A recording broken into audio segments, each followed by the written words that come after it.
There's one thing that I want you to do this month, and it is, well, not critical, because you're not going to die if you don't do it, but it's essential that you tune into this energy.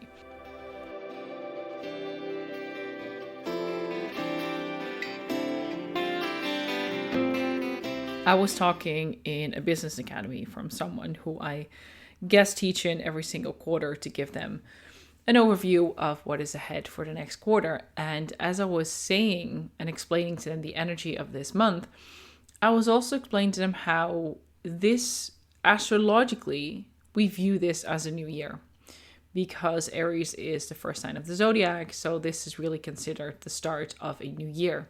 So what I do every single year is I don't plan in January.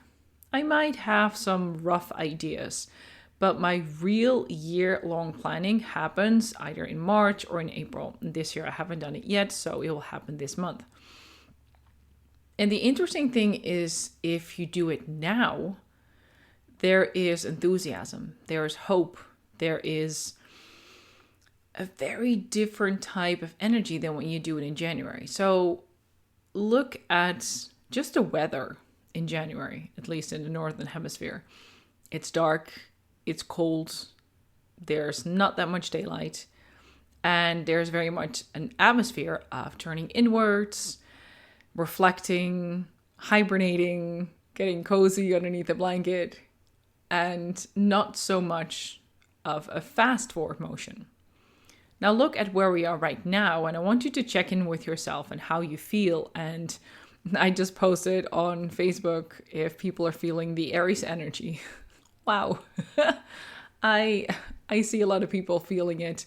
Some of it is the high side of Aries, where they feel really driven and things go really fast. And on the other hand, people get a bit restless and impatient, because that's what Aries is as well. It needs to happen now, not tomorrow, not next week, now. And that is so fascinating. When it comes to planning, think about it. What time of the year would be best to focus on your plan? What would be the best time to have this enthusiastic view towards the future? I don't know about you, but January generally is not my best month in terms of visibility or being out there. Not revenue-wise, because it changes every year. So I don't say January is my worst month ever. Actually, it usually isn't. But what does happen is I do far less back-end things. There's far less of the scheduling, of the looking ahead, but much more of it in the moment. Right now, because of the Aries energy, even though Aries is not the planner, Aries is the doer. But this will help you to feel into the next steps. And what I was mentioning to the ladies in the business academy this morning, I told them that by taking action, whether it's a small step or a big step, by engaging with the energy, by engaging with the enthusiasm, you will get clarity. So it's not so much about planning and structuring and the hiring and that will come later when the Taurus season rolls around mid-May. But for now, I want you to think like a child, because that is Aries. Aries is the baby of the zodiac. It's the first sign of the zodiac. It really is the one that just runs out of the gate, doesn't think. It's the one that walks forward without fear. It's fearless, it's courageous, it's brave. And that's why I want you to embrace those qualities when you look at the year ahead. So personally for me, what I'm implementing this year, because I've noticed that even though I have planned to take it a bit slower last December and January, I still experienced that there was too much on my plate in those months. We also have tons of birthdays in December, and then January felt like, ugh, like, ah. It was just not what I wanted it to be.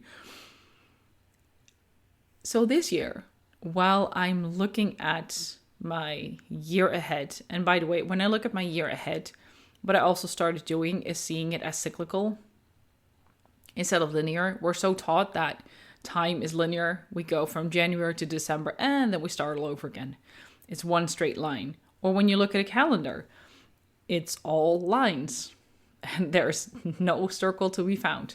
By the way, if you want a really awesome planner that does include circles, you totally have to check out Kate Northup's planner. It's the Do Less planner. Not an affiliate, I just love her work. So what I do is I look at my year ahead as a circle, as seasons. So for me, this is really the starting season. This is really when things are initiated, when I set up systems, when I provide a basis for my business so that I can build from that. And this year, I know that I have to make sure that I schedule January and December as empty as possible. That means that things have to move to other seasons so that by the time December rolls around, I don't have to pressure myself or do certain things because I have planned ahead. But for me, it doesn't stop there. For me, it's not like, okay, so January, that's where it stops. I want to continue and see how I go from that lower energy slowly back into the energy that goes upwards again in March. And I mean, you cannot see me. I'm just using a lot of hands here. When I talk about the circle, I actually mean a spiral. When you look at it from above, it really looks like a circle. But when you look at it from the side, it's a spiral. Because each year we arrive at the same point, but the spiral goes up. Some years the spiral goes up a little bit, and we hardly see the difference or hardly feel the difference. And other years we have a huge leap that we took. And the distance between what we did last year and this year is really big. So that's the one thing I want you to do for this month. I want you to think about what you want your year to look like, your astrological year. And how can you use that enthusiastic Aries energy to really bring your soul and your heart into your business that feeds you first and foremost. And then you look at other plans. And yes, there are things like business. And yes, there are things like revenue goals and how you want to grow your audience. But I also want you to feel into this season and allowing yourself to use this season to create this beautiful, beautiful strategy that works for your business. Now, if you're curious and you want to create a strategy for your business based on your cosmic blueprint, reach out to me because a one-day retreat would be perfect for you to create that in a day. Look at what's ahead of you. We look at the cyclical nature of you, the cyclical nature of nature. We look at the cyclical nature of the cosmos and how all of those can tie into this really empowering strategy that works only for you because it's completely customized to your situation. If you want to know more about that, you can find a link in the show notes, or you could always send me a DM on Instagram and we could just have a coffee chat. Let's talk about this. Let's see what is going on in your business and how astrology can empower you in your business and make sure that you follow the seasons and the cycles that you're in.